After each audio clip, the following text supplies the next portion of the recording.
पुरुषों के लिए भी वही कानून लागू नहीं होते जो महिलाओं के लिए होते हैं। इसलिए आज इंसाफ के लिए पुरुष बराबरी का अधिकार मांग रहे हैं। और इस मामले को लेकर हमारे पास आपके लिए दो बड़ी खबरें हैं। पहली बड़ी खबर यह है कि अतुल सुभाष की पत्नी निकिता सिंघानिया और उनका परिवार जौनपुर में अपने घर से फरार हो गया है। इस वक्त उनके घर पर भाई साहब, आप इमेजिन करो कि यही, इसको जेंडर को थोड़ा पलट दो एक बार, मतलब सोच के देखो, आपको पता लग जाएगा। यार आप भी यहीं सोसाइटी में रहते हो, हम भी यहीं रहते हैं, ठीक है, पता सबको है। अगर यही लड़के ने किया होता, भाई साहब किसी भी बिल से उसको खींच के अभी तक घसीट के ले आते और पता नहीं क्या क्या कर देते। एक मैं उसकी भी वो करना चाहूँगा, दिल्ली का दरिंदा है ना। अगर आप सब भूल गए होगे, हो सकता है कईयों को तो बेचारों को, नए बच्चे हों, उनको पता ही नहीं होगा। दिल्ली का दरिंदा एक को बनाया था मीडिया ने, ऐसे ही मोलेस्टिंग के चक्कर में। भाई साहब रेड लाइट पे बस फोटो खींची थी उसकी, वो लेफ्ट जाना चाह रहा था, उसको जाना ही नहीं दे रही थी लड़की, उसने फोटो खींच के सोशल मीडिया पे डाल दी। भाई साहब दिल्ली का दरिंदा बन गया। उसकी जो दुर्गति की उसकी फैमिली की, और उसका बाप मर गया हार्ट अटैक से, उसकी नौकरी चली गई, मतलब उसका क्या हाल हुआ। सिर्फ इतने से बस उसने कुछ नहीं करना था, उसने बस फोटो खींच के और डालनी थी, मेरे को मोलेस्ट किया भाई। और मोलेस्ट करते हुए फोटो भी नहीं कुछ है, बाइक पे बैठा हुआ उसकी फोटो खींच के डाल दी। अरे यार क्या क्या कानून है यार, क्या हो तुम। मतलब अंधा बहरा अलग है, लूला लंगड़ा अलग है, उससे भी गए गुजरे हो यार तुम। चलो आगे इसको देखते हैं क्या बोल रहे हैं। को जौनपुर से भागने में मदद की है।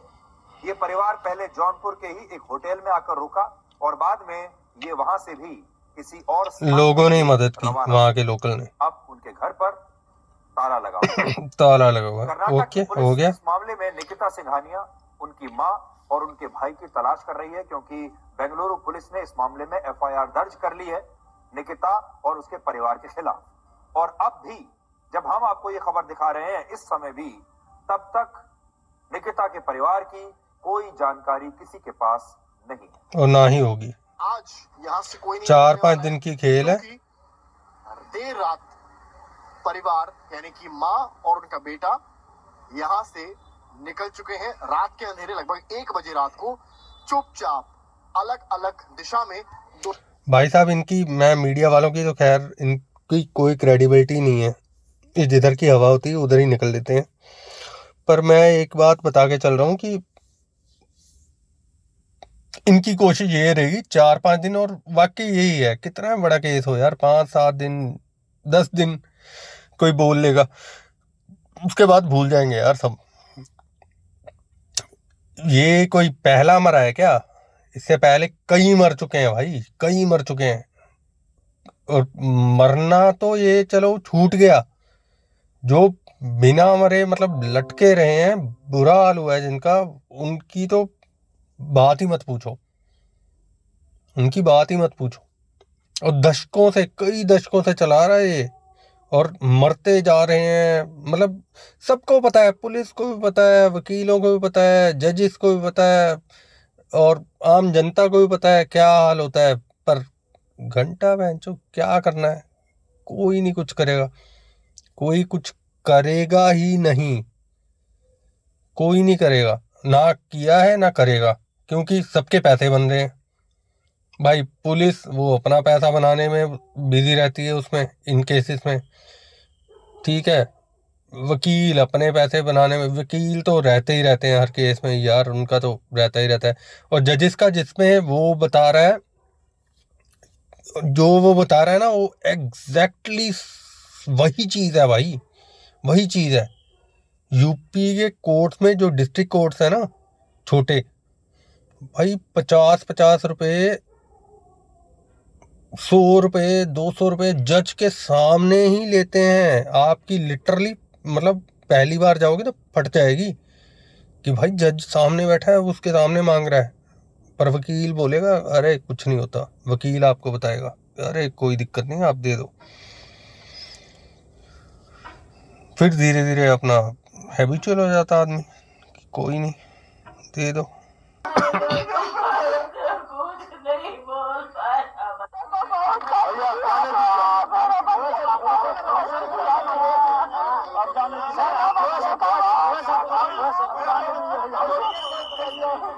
ये देखना आप, जैसे YouTube पे हमारी बात को दबाते हैं ना, वैसे इनको दबाया जा रहा है अभी। ये देखो रोड पे।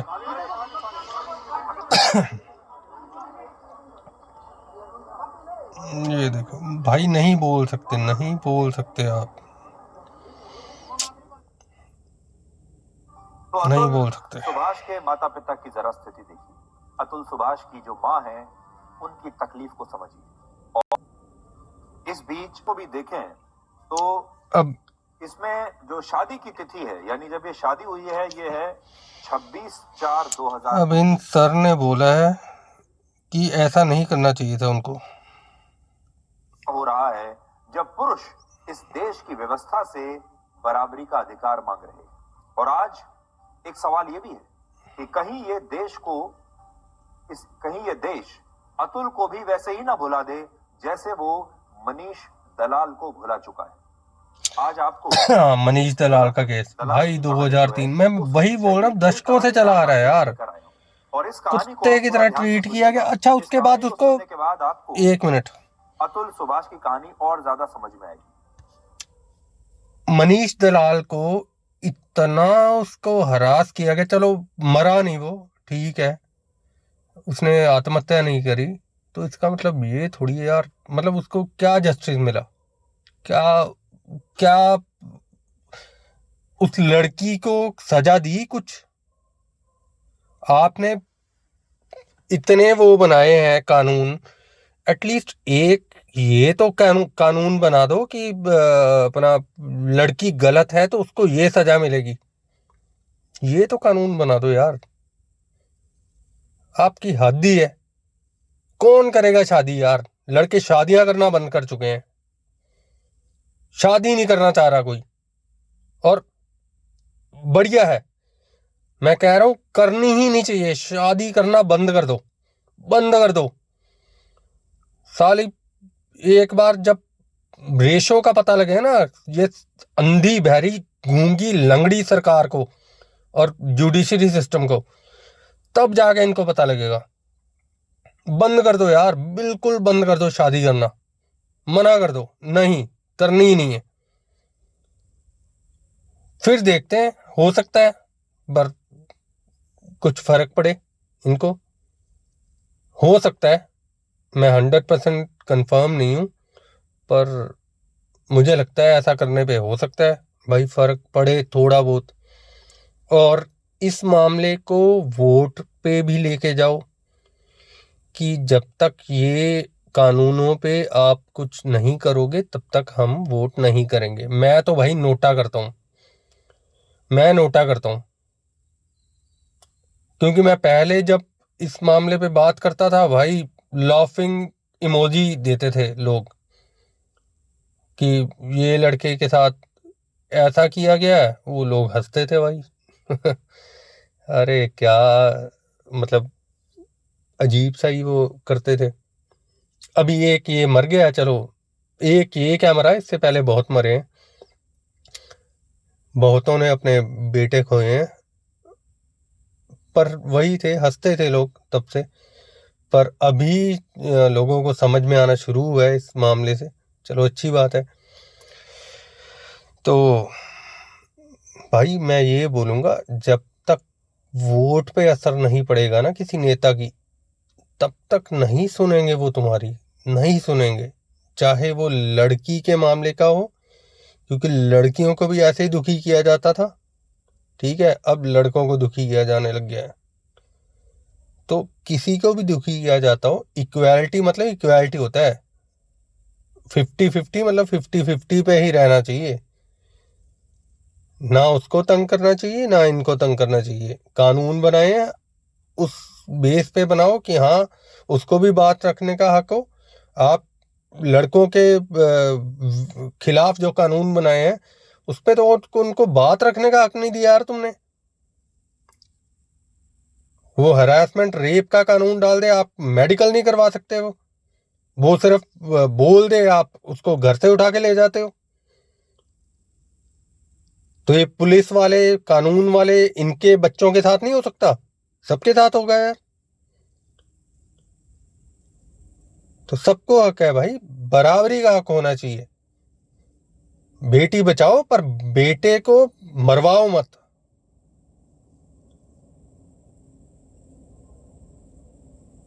तो वोट इस मुद्दे पे दो, अब इसको मुद्दा बनाओ, सिर्फ इसी मुद्दे पे नहीं, इसको मुद्दा बनाओ अपने वोट में कि हाँ भाई ये होगा, ये पार्टी जो इसमें कुछ कर पाएगी, ठीक है, तो उस पे हम वो वोट करेंगे।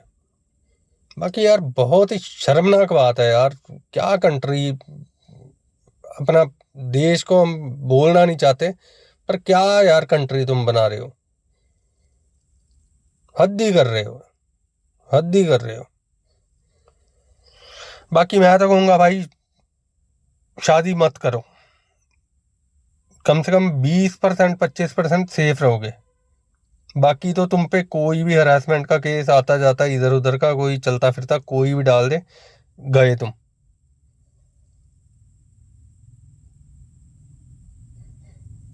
चलो मैं ज़्यादा इसको एस्केलेट नहीं करता, मेरे को इतनी बात करनी थी क्योंकि मेरे यार कमेंट ही वो नॉर्मल कमेंट डाल रहा था जुडिशरी पे और इस पे, वो भाई ब्लॉक कर रहे हैं, वो 24 घंटे के लिए ब्लॉक कर दिया आपको। दूसरे आईडी से किया, उस पर 24 घंटे के लिए ब्लॉक कर दिया आपको। आप में से कितनों के ब्लॉक करे हैं मेरे को एक बार कमेंट प्लीज़ ज़रूर करना कि कितनों के ब्लॉक करें। Thank you and good night.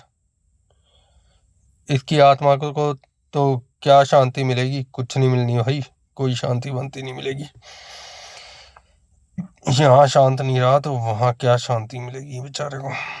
चलो गुड नाइट भाई।